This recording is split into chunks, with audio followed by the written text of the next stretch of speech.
வணக்கம். நம்ம பிஜிடிஆர்பி காமர்ஸில் நம்ம கேபிட்டல் மார்க்கெட் பற்றி பார்த்துட்டு இருந்தோம். ஸோ கேபிட்டல் மார்க்கெட் பற்றி பார்க்கும்போது நம்ம லாஸ்ட் கிளாஸில் ஸ்டாக் எக்ஸ்சேஞ்சஸ் பற்றி நம்ம ஸ்டார்ட் பண்ணோம். ஸோ நம்ம ஸ்டாக் எக்ஸ்சேஞ்சஸ் தெரியும், இந்தியாவில் 2 ஃபேமஸ் அண்ட் இவங்க தான் ரொம்ப ரொம்ப பாப்புலர். இங்கே பார்த்தீங்கன்னா Bombay stock exchange and national stock exchange. Bombay stock எக்ஸ்சேஞ்சாக இருக்கிறதுலே ஓல்டஸ்ட், நேஷனல் ஸ்டாக் எக்ஸ்சேஞ்சாக இருக்கிறதுலே லார்ஜஸ்ட் நம்ம ஊரில். Okay, so Bombay stock exchange பார்த்தீங்கன்னா it's among the oldest markets in Asia.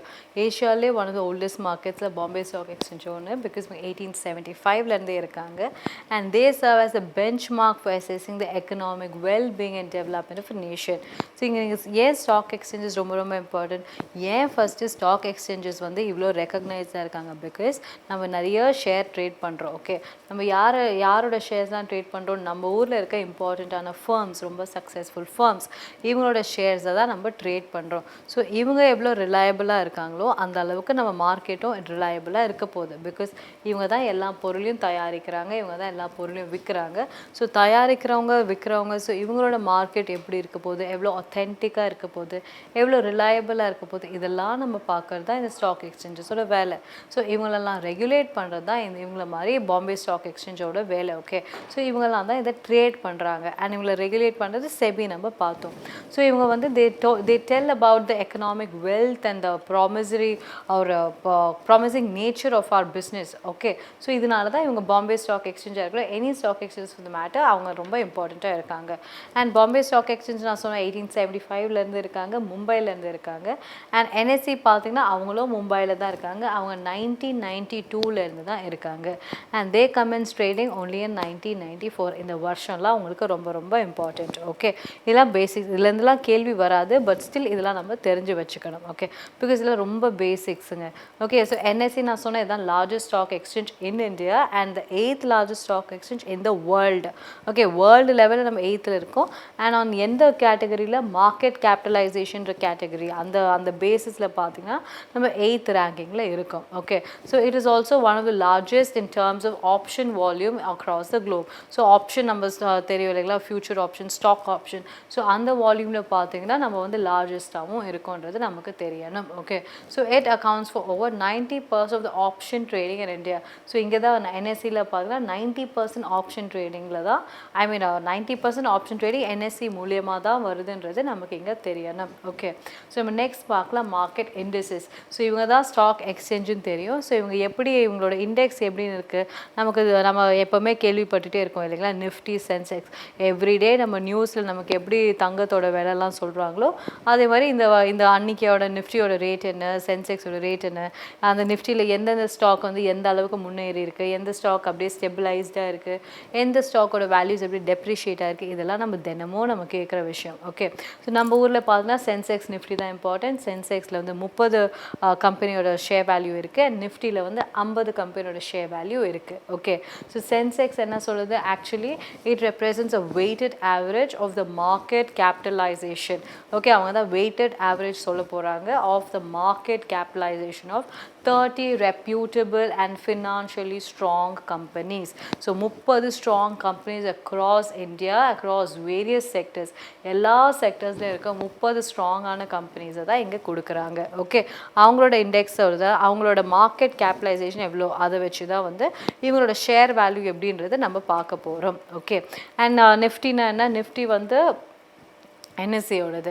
Okay, சென்செக்ஸ்ன்றது பிஎஸ்சியோடது. ஓகே, ஸோ என்எஸ்சியோட ஃப்ளாக்ஷிப் இண்டெக்ஸ் வந்து நிஃப்டி. ஸோ நிஃப்டின்னா வந்து 15 அர்த்தம், கரெக்ட். அந்த நிஃப்டி வந்து நேஷனல் இண்டெக்ஸ் ஆஃப் 50.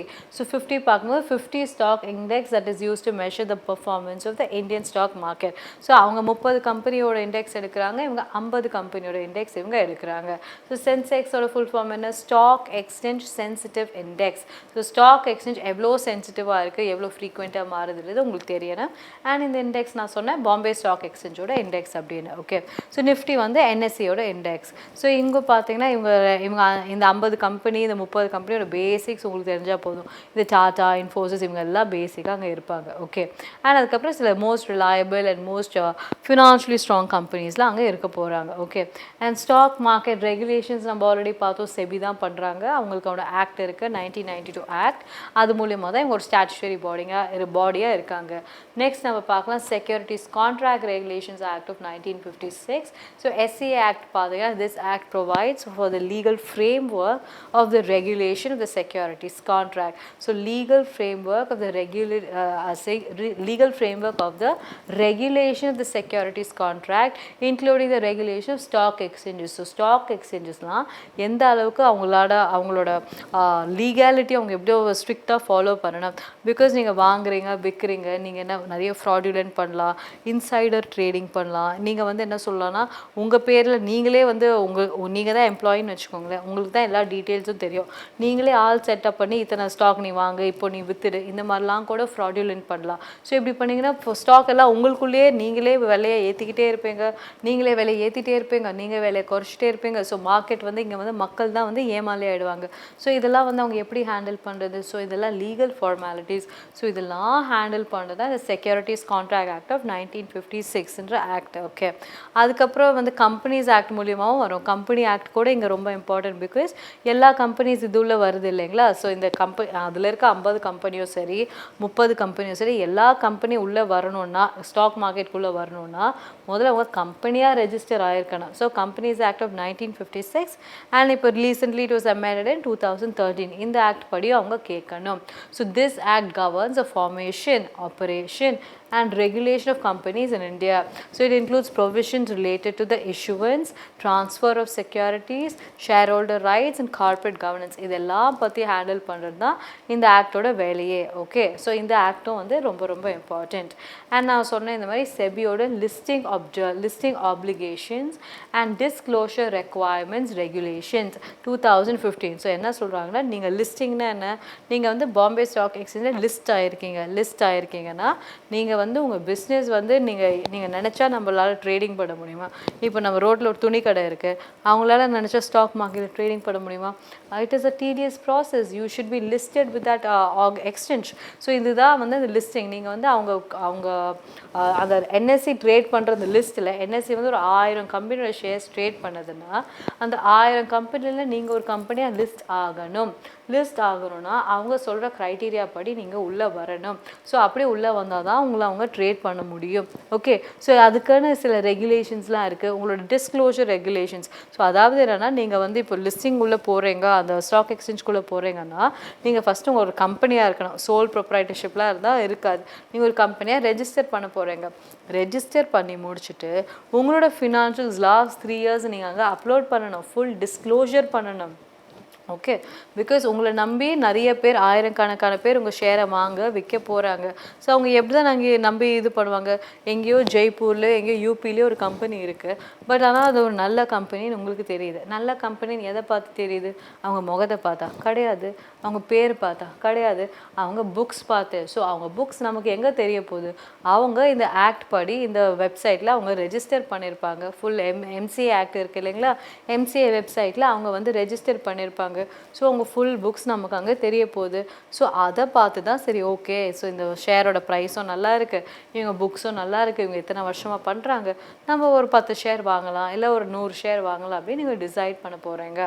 ஸோ உங்களோட டிஸ்க்ளோஷர்லாம் ஃபுல்லாக இருக்கணும். அவங்களோட டிஸ்க்ளோஷரோட ரெக்குவயர்மெண்ட்ஸை நீங்கள் மீட் பண்ணணும். Okay, and these regulations prescribe the listing requirements for the companies listed on Indian stock exchanges. Okay, Indian stock exchanges. So it includes provisions related to corporate governance, அப்புறம் disclosure and shareholder rights.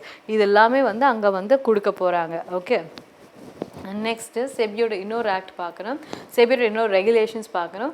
Prohibition of insider trading. நான் இப்போ தான் சொன்னேன் இல்லைங்களா, insider trading.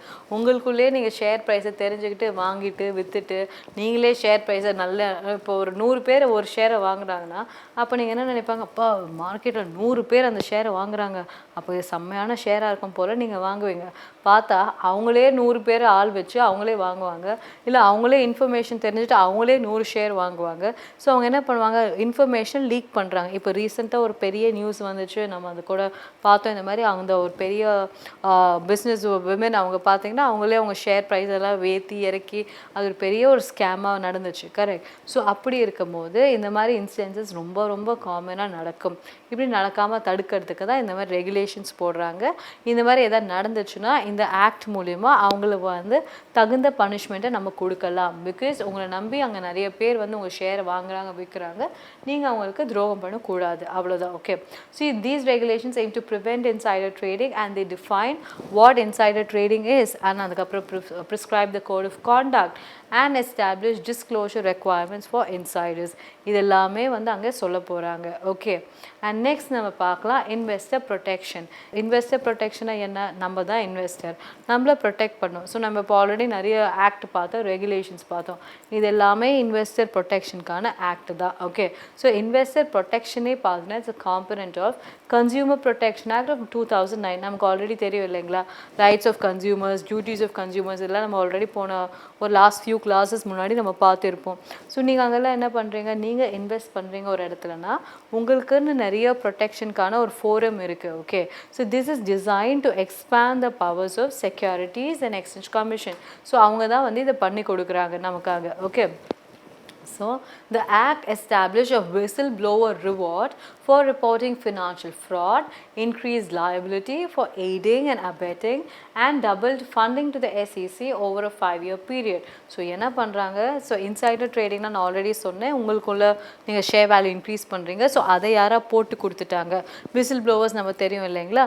So அதை வந்து அவங்க இப்போ இந்த மாதிரி ஏதாவது ஸ்கேம் நடக்குதுன்னா அவங்களா வெளியே வந்தால் தான் உண்டு. பிகாஸ் நம்ம கண்டுபிடிக்கிறதுக்கு ரொம்ப லேட் ஆகும். நம்ம நிறைய இன்ஸ்டன்சஸில் பார்த்துருப்போம், கஸ்டம்ஸாக இருக்கட்டும், இந்த எக்ஸைஸில் ஏதாவது ஃப்ராடாக இருக்கட்டும், இல்லை வந்து இடிக்கு ஏதாவது இன்ஃபர்மேஷன் கொடுக்கறதா இருக்கட்டும், இதெல்லாம் பார்த்தீங்கன்னா அவங்க உள்ளூரில் இருக்க ஆளுங்களே தான் அவங்கள போட்டு கொடுத்துருவாங்க. பிகாஸ் வெளியே இருக்கவங்களுக்கு நமக்கு தெரியாது, அவங்களுக்கே தான் போட்டு கொடுப்பாங்க. ஸோ அப்படி போட்டு கொடுக்குறவங்க என்ன பண்ணுவாங்கன்னா அவங்களுக்குன்னு ஒரு ப்ரொடெக்ஷன் இருக்கணும் இல்லைங்களா. ஸோ இல்லாட்டி பிகாஸ் யாரும் அவங்கள கண்டுபிடிச்சிட்டாங்கன்னா அவங்கள வந்து அவங்க லைஃப்க்கே அது வந்து ஒரு த்ரெட்டாக மாறிடும். ஸோ அந்த மாதிரி விசில் ப்ளோவர்ஸ் யார் வந்து they blow the whistle about any fraud, அவங்களுக்குன்னு நம்ம ஒரு ப்ரொடெக்ஷன் கொடுக்கணும். ஸோ அவங்களுக்குன்னு ரிவார்டு இருக்குது, அது இல்லாமல் அவங்களுக்கு வந்து ஒரு ப்ரொடெக்ஷனை நம்ம கொடுக்கணும். ஸோ நீங்கள் என்ன மாதிரி ஸ்கேம்ஸாக நீங்கள் வந்து எங்களுக்கு ரிவீல் பண்ணுவீங்க அப்படின்னு பார்த்தீங்கன்னா எனி ஃபினான்ஷியல் ஃப்ராடாக இருக்கட்டும், அப்புறம் increase liability for aiding and abetting. So அதுக்கு நீங்கள் என்ன சொல்கிறது, நீங்கள் எதாவது தப்பான இதில் பண்ணுறது, உங்களோட ஸ்டாக் மார்க்கெட்டை வந்து நீங்களே ஹைப் பண்ணுறது, குக் பண்ணுறது, ஸோ இந்த மாதிரி எதாவது இருந்தது அதுக்கு நீங்கள் துணை போனீங்கன்னா அதுவாக இருக்கட்டும். ஸோ இதெல்லாம் பார்த்து நீங்கள் வெளியே வந்து சொல்லிடலாம். ஓகே, ஸோ இதுதான் நம்ம இன்வெஸ்டர் ப்ரொடெக்ஷன் ஆக்ட் நம்ம சொல்கிறோம். ஸோ இது வந்து கன்சியூமர் ப்ரொடெக்ஷன் ஆக்டோட ஒரு பார்ட். அண்ட் இன்வெஸ்டர் ப்ரொடெக்ஷனுக்குன்னு தனியாக ஒரு ஆக்டும் இருக்குது, அதுவும் 2009 தான். அந்த ஆக்ட் படி அந்த ஆக்டோட சப்செட்டாக இந்த ஆக்டும் இருக்குது. Okay, so it's a part of the regulators attempt to prevent. ரெகுலேட்டர்னா யார், செபி, அவங்க தான். செபி, எஸ்இசி அவங்களாம் தான். So it's அவங்களோட attempt to prevent some of the problems that cause the financial crisis from reoccurring in the future. Okay, so இதெல்லாம் தான் investor protection. இந்த ஆக்ட் தெரியணும், அவங்களுக்கான அந்த விசில் ப்ளோவர்ஸ்க்கான அவார்டு எதுனா தெரியணும். ஓகே, ஸோ நம்ம நெக்ஸ்ட் டாபிக் போகலாம், டிமேட். ஓகே, ஸோ டிமேட் நமக்கு தெரியும், கேபிட்டல் மார்க்கெட்னாலே நம்ம கண்டிப்பாக டிமேட் பற்றி நமக்கு தெரியணும். டிமேட்னா நாங்கள் டிமெட்டீரியலைசேஷன், அதாவது பணமை வந்து பணமாக இல்லாமல் வேறு நிறைய ஃபார்ம்ஸ் மூலியமாக கொடுக்கறது. Okay, so it offers more security as well as increased speed to financial trades. இப்போ எல்லா ஷேர் எல்லாமே பார்த்தீங்கன்னா டிமேட் அக்கௌண்ட் மூலியமாக தான் நம்ம பண்ணிகிட்ருக்கோம். கரெக்ட்.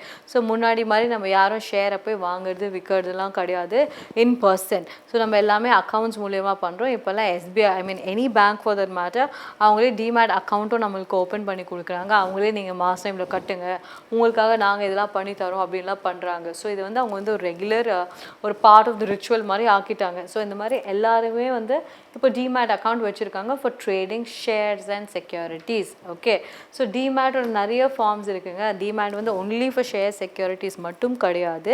பட் டிமேட்னு பார்த்தீங்கன்னா any thing which is not in the form of cash but is an equivalent to the cash.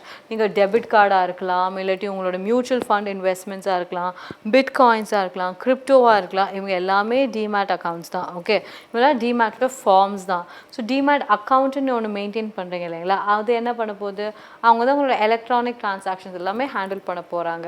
என்ன மாதிரி டிரான்சாக்ஷன், உங்களோட sale and purchase of shares, உங்கள் ஷேர்ஸை மட்டும்தான் அவங்க டிமேட் அக்கௌண்ட் மூலியமாக ஹேண்டில் பண்ண போகிறாங்க, வேறு எதுவும் கிடையாது, only for shares. Okay, so within a demat account the certificate for stock and other securities of the user are held as a means for seamless trades to be made. So இதுக்கெல்லாம் வந்து இந்த account வந்து யூஸ்ஃபுல்லாக இருக்க போகுது. Okay, and நம்ம next பார்க்கலாம் depository. So depository பார்த்தீங்கன்னா depository also can be an organization, bank or an institution that holds securities and assisting in the trading of securities. So டெபாசிட்ரினா என்னென்னா நீங்கள் ஒரு பணத்தை உங்கள் பணத்தை எங்கன்னா டெபாசிட் பண்ணி வச்சிங்கன்னா அது பேர் தான் டெபாசிட்ரி. ஓகேயா, எந்த இடத்துல பண்ணுறீங்களோ அது ஒரு ஆர்கனைசேஷனாக இருக்கலாம், ஒரு பேங்காக இருக்கலாம், ஒரு இன்ஸ்டிடியூஷனாக இருக்கலாம். அவங்க என்ன பண்ண போகிறாங்க, they are going to hold the security, hold the asset in the trading of securities. அதை அவங்க பாதுகாக்க போகிறாங்க. ஓகே, ஸோ அதுதான் depository. Okay, next, deposits placed in a depository must be returned in the same condition. So நான் உங்களுக்கே தெரியும், நம்ம இப்போ வந்து எஃப்டிலாம் போட்டோன்னா 5 lakhs போடுறோன்னா அந்த 5 lakh நமக்கு இன்ட்ரெஸ்ட் சேர்த்து கொடுக்க போகிறாங்க. நீ 5 lakh போட்ட, ஆமாம் சரி, பட் என்னால் கொடுக்க முடியாது, நான் 3 lakhs தான் கொடுப்பேன்னு அப்படி சொல்ல முடியுமா? சான்ஸே கிடையாது. ஸோ எந்த இன்ஸ்டிடியூஷன் இருந்தாலும் அவங்க நீங்கள் என்ன கொடுக்குறீங்களோ அதை அவங்க திருப்பி கொடுத்து தான் ஆகணும். Okay, so depositories provide security and liquidity in the market. So இது ரெண்டுமே அவங்க கொடுக்க போகிறாங்க. ஸோ அது டெபாசிட்ரிஸ் யாராக இருக்கலாம், உங்கள் பேங்காக இருக்கலாம், சேஃப் ஹவுசஸாக இருக்கலாம், வால்ட்ஸாக இருக்கலாம், ஃபினான்ஷியல் இன்ஸ்டிடியூஷன்ஸாக இருக்கலாம், அண்ட் அதர் ஆர்கனைசேஷன்ஸ். இவங்க எல்லாருமே உங்களோட டெபாசிட்ரியாக இருக்க போகிறாங்க. Okay, so a time deposit is an interest bearing account with a specified date of maturity such as a certificate of deposit. நம்ம டிடின்னு சொல்கிறோம் இல்லைங்களா, டிடி. ஸோ டைம் டெபாசிட் நீங்கள் வந்து 5 yearsக்குள்ளே கொடுக்கணும்னு சொல்கிறீங்க. ஸோ அதை நம்பி நீங்கள் வந்து ஒரு 10 lakhs டெபாசிட் பண்ணுறீங்கன்னா அவங்க உங்களுக்காக ஒரு ரெசிப்ட் கொடுக்க போகிறாங்க. ஸோ அந்த ரெசிப்டில் உங்கள் பேர் இருக்க போது, நீங்கள் என்றைக்கு டெபாசிட் பண்ணீங்கன்னு இருக்க போது, எவ்வளோ அமௌண்ட் இருக்க போது, அண்ட் உங்களோட மெச்சூரிட்டி டேட் எவ்வளோன்னு இருக்க போது. ஸோ அது வரைக்கும் நீங்கள் வந்து உங்கள் டெபாசிட் அங்கே தான் இருக்கும். நீங்கள் அந்த டேட் வந்தோடனே 5 years 10 years கழிச்சு அந்த அமௌண்ட்டை இன்ட்ரெஸ்ட்டோட சேர்த்து வாங்கிக்கலாம். ஓகே, ஸோ டிமாண்ட் டெபாசிட்னா என்ன, it accounts holds funds until they need to be withdrawn such as a savings or a checking account. So நீங்கள் என்ன பண்ண போகிறீங்க, டிமாண்ட் டெபாசிட் நம்ம சேவிங்ஸ் அக்கௌண்ட் மாதிரி நீங்கள் அக்கௌண்ட் அதில் போட போகிறீங்க. அது பாட்டுக்கு இன்ட்ரெஸ்ட் உங்களுக்கு அக்யூமுலேட் ஆக போகுது. சப்போஸ் உங்களுக்கு எப்போ பணம் வேணுமோ நீங்கள் அதுலேருந்து வித்ட்ரா பண்ணிகிட்டே இருக்க போகிறீங்க. அவ்வளோதான், அதுதான் உங்களோட டிமாண்ட் டெபாசிட்ஸ். அண்ட் உங்களோட டைப்ஸ் ஆஃப் டெபாசிட்டரிஸ் என்ன, நம்ம எங்கே டெபாசிட் பண்ணுறோமோ அந்த இடத்த தானே டெபாசிட்டரி அப்படின்னு சொன்னோம். So there are 3 main types of depository institutions. ஓகேங்களா, அதெல்லாம் யாருன்னு பார்த்தீங்கன்னா உங்களோட கிரெடிட் யூனியன்ஸாக இருக்கலாம், இல்லை உங்களோட சேவிங்ஸ் இன்ஸ்டிடியூஷன்ஸாக இருக்கலாம், இல்லாட்டி உங்களோட கமர்ஷியல் பேங்க்ஸ். இவங்கெல்லாம் தான் உங்களோட main depositories. Okay, so the main source of funding இங்கே யார்கிட்டேருந்து வரப்போகுது, கன்சியூமர்ஸ் கிட்டேருந்து தான் வரப்போ. நீங்கள் எதாவது டெபாசிட் பண்ண போகிறீங்க, அது மூலியமாக தான் அவங்க வந்து உங்களுக்கு இன்ட்ரெஸ்ட் கொடுக்க போகிறாங்க. Okay, so customer deposits and accounts are insured by federal deposit insurance corporation up to a certain limit. நம்ம சொல்லியிருக்கோம் இல்லைங்களா, 1 lakh லிமிட் அப்படின்னு. நீங்கள் என்ன தான் டெபாசிட் பண்ணியிருந்தாலும் suppose if there is any failure அது மாதிரி எதாவது நடந்துச்சுன்னா உங்களுக்கு வந்து அந்த லிமிட் எவ்வளோ இருக்கோ அதுதான் வரும். நீங்கள் 10 கோடி டெபாசிட் பண்ணாலும் சரி, இல்லாட்டி 1 லட்சம் தான் டெபாசிட் பண்ணாலும் சரி, அந்த லிமிட் எவ்வளோ இருக்கோ, 1.5 lakhs 2 lakhs அந்த லிமிட் ஒரே லிமிட் தான் இருக்கும். அதுபடி தான் எல்லாருக்குமே போகும் அப்படின்றது தான் வந்து சட்டம். ஓகே, அதுதான் வந்து இந்த ஆக்ட் வந்து சொல்லுது. ஓகே, ஸோ என்னென்ன டெபாசிட்ரிஸ் நான் சொன்னேன், கிரெடிட் யூனியன்ஸ் நான் சொன்னேன் ஒன்று. ஸோ கிரெடிட் யூனியன்ஸ்னால் என்ன, அவங்க யூனியன் வந்தாலே நமக்கு தெரியும் அவங்கெல்லாம் non profit companies. They're highly focused on consumer services. ஓகேங்களா, so they're non profit companies, they're highly focus வெறும் ஆன் கன்சியூமர் பெனிஃபிட்னா அவங்களுக்கு ப்ராஃபிட் வந்து மெயின் இது கிடையாது. ஓகே, அண்ட் அதுக்கப்புறம் பார்த்தா இங்கே வந்து பார்த்தா customers make deposits into a credit union account which is similar to buying shares in that credit union. Okay, so அந்த யூனியனுக்குள்ளே இப்போ சப்போஸ் ஏதாவது ஒரு பிஸ்னஸ் இருக்குது, நீங்கள் ஏதாவது ஒரு ஃபேக்ட்ரி வச்சுருக்கீங்க, உங்களுக்குள்ளே ஒரு யூனியன் வச்சுருக்கீங்க, நீங்கள் அங்கே வந்து பணத்தை போட போகிறீங்க, வேணுன்ற போது நீங்கள் வித்ட்ரா பண்ண போகிறீங்க, எல்லாம் தான் credit union. Okay, so credit union earnings are distributed in the form of dividends. So அதில் உங்களுக்கு என்ன டிவிடெண்ட் வருதோ அதை வந்து நீங்கள் டிஸ்ட்ரிபியூட் பண்ண போகிறீங்க to every consumer. Okay, so இதான் வந்து கிரெடிட் யூனியன். அதுக்கடுத்து உங்களுக்கு தெரியணும் சேவிங்ஸ் இன்ஸ்டிடியூஷன்ஸ், அதுதான் உங்களோட banks. Okay, so saving institutions பார்த்தா தேர் ஆல் ப்ராஃபிட் கம்பெனிஸ். ஸோ அவங்க வந்து கிரெடிட் யூனியன் மாதிரி நான் ப்ராஃபிட் கிடையாது, இவங்கெல்லாம் ப்ராஃபிட் கம்பெனிஸ். ஸோ இவங்கள தான் சேவிங்ஸ் அண்ட் லோன் இன்ஸ்டிடியூஷன்ஸ் அப்படின்னு நம்ம சொல்கிறோம். So these institutions focus primarily on consumer mortgage lending but may also offer credit cards and commercial loans. So கன்சியூமர்ஸ்க்காக மார்ட்கேஜ் லோன்ஸ் கொடுப்பாங்க, கிரெடிட் கார்ட்ஸ் கொடுப்பாங்க, கமர்ஷியல் லோன்ஸ் கொடுப்பாங்க, இதெல்லாம் அவங்க உங்களுக்கு கொடுக்க போகிறாங்க. ஓகே, ஸோ கமர்ஷியல் பேங்க்ஸ் பார்த்தீங்கன்னா தேர் ஆல் ப்ராஃபிட் கம்பெனிஸ். இதுதான் தேர்ட் கேட்டகரி. ப்ராஃபிட் பேங்க்ஸ்னால் நம்ம சாதா பேங்க்கு தாங்க, அவங்க எல்லாருமே ப்ராஃபிட் கம்பெனிஸ் தான். அண்ட் இது largest type of depository institutions. Okay, so these institutions accept deposits and primarily use this deposit to offer mortgage loans, commercial loans and real estate loans. நம்ம கிட்ட இருந்து டெபாசிட்டா வாங்கி அதை வந்து மக்களுக்கு திருப்பி லோனா கொடுக்க போறாங்க. This is how they rotate their funds. Okay, இதோட நம்ம 16 யூனிட்ஸ் முடிச்சிட்டோங்க. இப்போ நம்ம 17th யூனிட்குள்ளே போகிறோம். ஸோ 17th யூனிட் பார்த்தீங்கன்னா கம்பெனி லா பற்றி சொல்கிறாங்க. ஓகே, ஸோ ஒரு கம்பெனினா எப்படி செட்டப் பண்ணணும், அதை எப்படி வைண்ட் அப் பண்ணணும், அதில் என்னென்னலாம் வந்து உங்களோட டைரக்டர்ஸ் எப்படி அப்பாயிண்ட் பண்ணுவீங்க, உங்கள் ஆடிட்டர்ஸ் எப்படி அப்பாயிண்ட் பண்ணுவீங்க, அண்ட் அதுக்கப்புறம் பார்த்தீங்கன்னா உங்களோட மெமராண்டம் ஆஃப் அசோசியேஷன் என்ன, ஆர்டிகல்ஸ் ஆஃப் அசோசியேஷன் என்ன, ஸோ இதெல்லாம் பற்றி நம்ம இங்கே வந்து ஒரு கிளிம்ஸ் நம்ம இங்கே பார்க்க போகிறோம் இந்த யூனிட்டில். ஓகே, ஸோ ஃபர்ஸ்ட் நம்ம கம்பெனி லா பார்க்கலாம். ஸோ கம்பெனி லா நான் ஆல்ரெடி சொன்னேன், அது வந்து 1956 ஆக்ட், இப்போ லேட்டஸ்ட்டாக அமெண்ட் பண்ணது 2013. ஸோ நம்ம 2013 ஆக்டோட ப்ரொவிஷன்ஸ்லாம் தான் நம்ம எப்போவுமே பார்க்க போகிறோம். ஓகே, ஸோ கம்பெனினா according to section 2 of 20 companies ஆக்ட்னா யாரெல்லாம் இந்த ஆக்ட் மூலிமா ரெஜிஸ்டர் ஆகிருக்காங்களோ அவங்க தான் கம்பெனி. நீங்கள் வந்து சும்மா ஒரு பிஸ்னஸ் ஒரு கடை மாதிரி வச்சுட்டு அதை நீங்கள் கம்பெனின்னு சொல்ல முடியாது. இந்த ஆக்ட் படி யார் ரெஜிஸ்டர் ஆகிருக்காங்களோ அவங்க பேர் தான் company. Okay, a corporation is a legal person just as much as an individual but no physical existence. So ஒரு கம்பெனினா அந்த பில்டிங் அவங்க தான் வந்து ஒரு கம்பெனி. பில்டிங்கே இல்லைன்னா கூட அவங்க ஏதாவது சர்வீசஸ் ப்ரொவைட் பண்ணுறாங்க ஆன் சர்டன் நேம் அப்படின்னா அவங்க தான் அந்த கம்பெனின்னு உங்களுக்கு தெரியணும். ஸோ ஃபீச்சர்ஸ் என்ன இவங்களுக்கு, they have a separate legal entity. உங்களுக்கு தெரியும் இப்போ டாடா சன்ஸ்னால் டாட்டான்றது ஒரு company, it's a brand. So டாட்டானா நமக்கு ரட்டன் டாட்டா அவர் நமக்கு ஞாபகம் வரும் because of his enigmatic personality. அவங்க இத்தனை வருஷமாக இருக்காங்க நமக்கு தெரியும். பட் ஒரு கம்பெனினா இப்போ அவங்களுக்கு தான் உங்களுக்கு ஞாபகம் வரணும். இப்போ சப்போஸ் உங்களுக்கு அமேசான்னா அந்த கம்பெனி உங்களுக்கு ஞாபகம் வரணும். So they have a separate legal entity. அந்த கம்பெனியில் அவங்க ஓனர் இறந்துட்டாலோ இல்லை அவங்களோட ஃபவுண்டர்ஸ் இறந்துட்டாலோ அந்த கம்பெனி முடிஞ்சிடாது. ஓகே, அது பேர் தான் செப்பரேட் லீகல் என்டிட்டி. அவங்க ஃபவுண்டர்ஸ் அவங்க போர்டு எது இழந்தாலும் சரி அந்த company will stand to survive. Okay, that is called separate legal entity. Next வந்து பார்த்தீங்கன்னா perpetual succession or continuity of life. நான் தான் சொன்னேன் இந்த மாதிரி சப்போஸ் யாரை இறந்துட்டாங்க கூட அந்த business will continue to function. So அதுதான் பர்பெச்சுவல் சக்சஷன்னு சொல்கிறோம். அன்லெஸ் அண்ட் அன்டில் அவங்களோட ஆர்டிகல்ஸ் சொல்கிறாங்க இன்னொரு 99 இயர்ஸ்க்கு அப்புறம் இந்த company will cheese to exist அந்த மாதிரி ஏதாவது சொன்னால் மட்டும்தான் அந்த இயர்ஸ் கம்ப்ளீட் ஆன அப்புறம் அந்த கம்பெனி வில் பி வவுண்ட் அப். ஓகேங்களா, அப்படி இல்லாட்டி அந்த கம்பெனி காலத்தால் அப்படியே ஃபுல்லாக அப்படியே இருக்கும். ஓகேங்களா, அதான் வந்து பர்பெச்சுவல் சக்சஷன். அதுக்கடுத்து காமன் சீல். ஸோ இப்போ எப்படி நமக்கு இப்போ நம்ம எதாவது வந்து ஆத்தரைஸ் பண்ணணும் அப்படின்னா நம்ம பேங்க்லேயோ நம்ம எனி டாக்குமெண்ட்ஸே நம்ம சைன் பண்ணுறோமோ அதே மாதிரி கம்பெனிக்கு எதாவது ஆத்தரைஸ், கம்பெனி எதாவது கடன் வாங்கணும், கம்பெனி பேரில் எதாவது பண்ணணும்னா கம்பெனி சைன் பண்ணணும்ல. ஸோ அந்த சைன் கம்பெனியால் சைன் பண்ண முடியுமா? முடியாது. ஸோ அதுக்காக கொண்டு வரது தான் சீல். ஸோ அந்த கம்பெனி சீல் அடித்தோன்னா அந்த company is authorising to pay or receive அப்படின்னு அர்த்தம். ஸோ கம்பெனி மீனிங் அவங்களோட போர்டு அவங்களோட என்டையர் ஆர்கனைசேஷன் அப்படின்னு அர்த்தம். ஓகே, அண்ட் நெக்ஸ்ட் பார்க்கலாம் லிமிடெட் லைபிலிட்டி. அது ரொம்ப ரொம்ப இம்பார்ட்டன்ட். நம்ம ஆல்ரெடி இதை பற்றி படிச்சிருக்கோம் கூட. ஸோ லிமிடெட் லைபிலிட்டினா என்ன? ஸோ உங்களோட போர்டில் வந்து உங்களோட ஃபவுண்டர்ஸ் எல்லாருமே இப்போ 1 lakh கான்ட்ரிபியூட் பண்ணிட்டீங்க.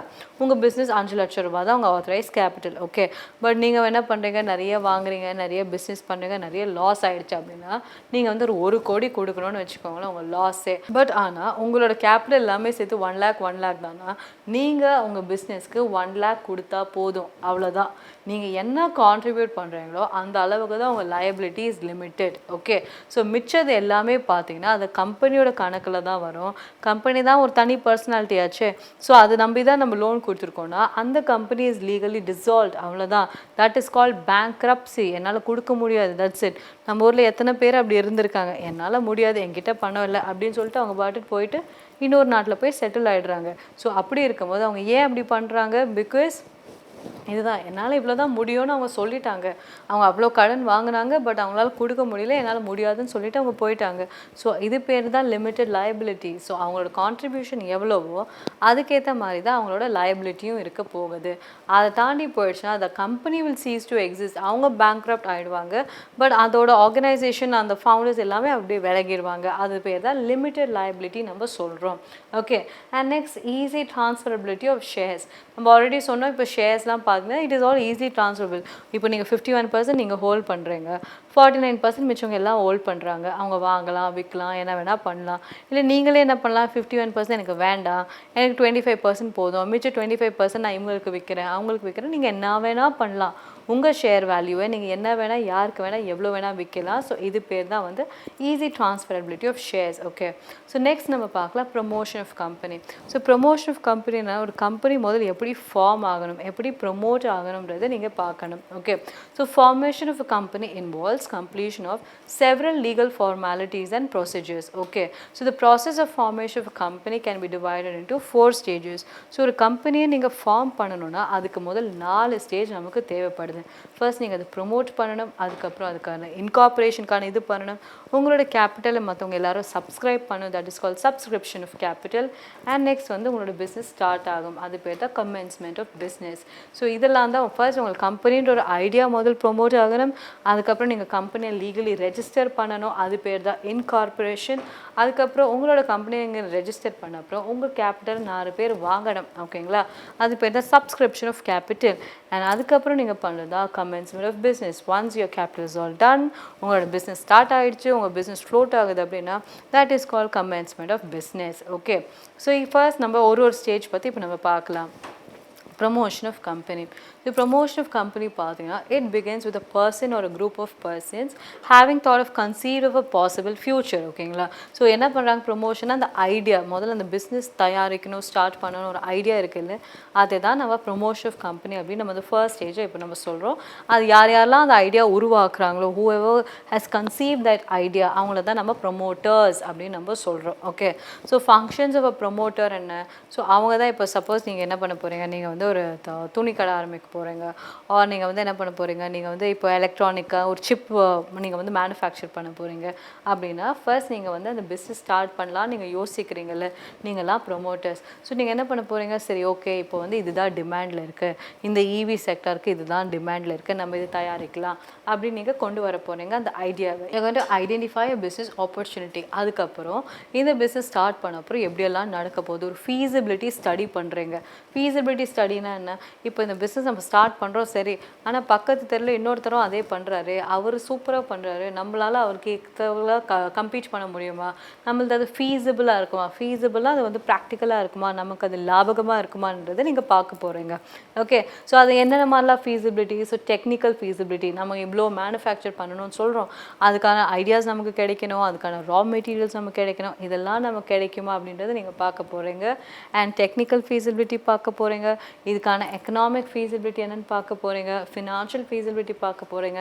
இதெல்லாம் நீங்கள் பார்த்த அப்புறம் தான் உங்களோட ஃபீஸிபிலிட்டி ஸ்டடி நீங்கள் பண்ண போகிறீங்க. அதுக்கப்புறம் பண்ண அப்புறம் தான் நீங்கள் உங்களோட நேம் அப்ரூவல் பண்ண போகிறீங்க. எல்லாராலையும் நினச்ச நேம் வந்து அவங்களுக்கு கிடைச்சிடாது, கரெக்ட். அவங்க எம்சிஏ வெப்சைட்டில் போய் பார்க்கணும் இருக்கிறதுல எக்ஸிஸ்டிங் நேம்ஸ் என்ன, அப்புறம் அவங்க அப்ளை பண்ணுவாங்க, அவங்க சொல்லுவாங்க அப்பா இந்த பேரில் ஆல்ரெடி ஒரு 500 கம்பெனி இருக்குது, நீ வேண்டாம் பேரை மாற்று, இல்லை வேறு எதாவது பண்ணு, அந்த மாதிரி எதாவது வந்து அவங்க உங்களுக்கு நிறைய ஆப்ஷன்ஸ் கொடுப்பாங்க. ஸோ இந்த மாதிரி நேம் வந்து நீங்கள் நினச்ச பேர் நமக்கு ஈஸியாக கிடைச்சிடாது, அதுக்கான ஒரு அப்ரூவல் ப்ராசஸ்லாம் இருக்குது. ஓகே, அண்ட் நெக்ஸ்ட் நீங்கள் பார்த்தீங்கன்னா fixing up signatories to the memorandum of association. நமக்கு தெரியும் கம்பெனி ஸ்டார்ட் பண்ணணும்னா 2 இம்பார்ட்டன்ட் டாக்குமெண்ட் தேவை, MOA ஒன்று, AOA ஒன்று. ஸோ 2 பேருமே இம்பார்ட்டன்ட். ஓகேங்களா, ஸோ MOA பார்த்தீங்கன்னா அதில் யாரெல்லாம் சைன் பண்ணுவாங்கன்னு உங்களுக்கு தெரியணும். ஸோ அதுதான் ஃபிக்ஸிங் ஆஃப் சிக்னேட்டரிஸ்ன்னு சொல்கிறோம். அதே மாதிரி தான் உங்களோட AOA கூட ஆர்டிகல்ஸ் ஆஃப் அசோசியேஷன். ஸோ அதுக்கு நீங்கள் எப்படி அப்ரூவ் பண்ணணும், இது 2மே உங்களுக்கு தெரியணும். அண்ட் நெக்ஸ்ட் பார்த்தீங்கன்னா அப்பாயின்மெண்ட் ஆஃப் ப்ரொஃபஷனல்ஸ். ப்ரொஃபஷனல்ஸ்னால் யார், உங்கள் பிஸ்னஸ்க்கு உங்களுக்கான ஆடிட்டராக இருக்கட்டும், லீகல் அட்வைசராக இருக்கட்டும், technical adviser, attorney general. So இந்த மாதிரி வந்து உங்களோட பிஸ்னஸ்க்கு நிறைய அட்டார்னிஸ் இருப்பாங்க. ஸோ இவங்க எல்லாத்தையும் நீங்கள் அப்ளை பண்ண போகிறீங்க, அப்பாயிண்ட் பண்ண போகிறீங்க. ஸோ இவங்களெல்லாம் வந்து நீங்கள் ரெக்ரூட் பண்ண போகிறீங்க. ஸோ ஒரு கம்பெனின்னு இருந்துச்சுன்னா இவங்க எல்லாருமே உங்களுக்கு தேவை. ஓகே, அண்ட் நெக்ஸ்ட் நீங்கள் பார்த்தீங்கன்னா மற்ற டாக்குமெண்ட்ஸ். ஸோ ஒரு கம்பெனி ஸ்டார்ட் பண்ணணும்னாலே இத்தனை ப்ரொசீஜர்ஸ் இருக்குது. ஓகேங்களா, இத்தனை ப்ராசஸ் பண்ணுறதுக்கே நம்ம ஒரு வருஷம் ஆகும். ஸோ இது பேர் தான் promotion of company. Okay, and next நீங்கள் பார்த்தீங்கன்னா incorporation by registration. So incorporation என்ன சொன்னால், இப்போ உங்கள் கம்பெனி எல்லாம் பண்ணிட்டீங்க, உங்களுக்கு ஒன்று ஒரு பிஸ்னஸ் இருக்குது, போர்டு இருக்குது, பேர் இருக்குது, எல்லாம் இருக்குது. இப்போ நீங்கள் வந்து அதை ரெஜிஸ்டர் பண்ண போகிறீங்க. ரெஜிஸ்டர் நீங்கள் யார்கிட்ட பண்ண சொன்னால், நான் சொன்ன கம்பெனிஸ் ஆக்ட் கீழே தான் நீங்கள் போய் ரெஜிஸ்டர் பண்ண போகிறீங்க. So the promoters must make a decision. So என்ன டெசிஷன், ஒன்று உங்கள் கம்பெனியை பப்ளிக் லிமிடெட் ஆக்க போகிறீங்களா இல்லை ப்ரைவேட் லிமிடெட் ஆக்க போகிறீங்களா. ப்ரைவேட் லிமிடெட்னா நீங்கள் மட்டும்தான் ஓனர்ஸ், கரெக்டாக. பப்ளிக் லிமிடெட்னா ஷேர் ஹோல்டர்ஸை நீங்கள் உள்ளே கூட்டிகிட்டு வர போகிறீங்க. ஸோ 10 லட்சம்னா 5 லட்சம் உங்களோட கேபிட்டல், மிச்சம் 5 லட்சம் வந்து பப்ளிக்கோட கேபிட்டல். ஸோ அப்போ வந்து பார்த்தீங்கன்னா அவங்களுக்கும் உங்கள் பிஸ்னஸில் ஸ்டேக் இருக்குது. ஓகே, ஸோ அதுதான் நம்ம வந்து இன்கார்பரேஷன் நீங்கள் எதுவானு டிசைட் பண்ணிவிட்டு அதுக்கேற்ற மாதிரி டாக்குமெண்ட்ஸ் நீங்கள் ரெடி பண்ணிவிட்டு உங்கள் பிஸ்னஸை நீங்கள் இன்கார்பரேட் பண்ண போகிறீங்க. அதுக்கப்புறம் நான் என்ன சொன்னேன், உங்களோட இம்பார்ட்டண்ட்டான டாக்குமெண்ட்ஸ் MOA ரெடி பண்ணணும் அண்ட் AOA ரெடி பண்ணணும். MOA என்னென்ன? MOA தான் is the constitution of the charter of the company. So ஒரு பிஸ்னஸ் அப்படி இருக்குன்னா இப்போ இந்தியான்ற ஒரு ஆர்கனைசேஷன், இந்தியான்ற ஒரு யூனிட்க்கு எப்படி ஒரு ப்ரிஃபேஸ்ன்னு இருக்கிறது யார்? கான்ஸ்டியூஷன். இந்தியா இப்படி தான் நடந்துக்கணும், அப்படி தான் நடந்துக்கணும், இப்படி நடக்கக்கூடாது, இது தப்பு அப்படின்னு சொல்கிறது வந்து யார்? உங்களோட கான்ஸ்டிடியூஷன். அதே மாதிரி ஒரு பிஸ்னஸ் இப்படி தான் நடந்துக்கணும், இப்படி தான் நடக்கக்கூடாதுன்னு சொல்கிறது பேர் தான் MOA. MOA தான் வந்து AOA விட இன்னும் பவர்ஃபுல் அப்படின்றது நமக்கு தெரியணும். Okay, so it is the constitution or the charter of the company and it contains the powers of the company. So no company can be registered under the companies act without MOA. So MOA இல்லாமல் ஒரு company ரெஜிஸ்டரே ஆகாது.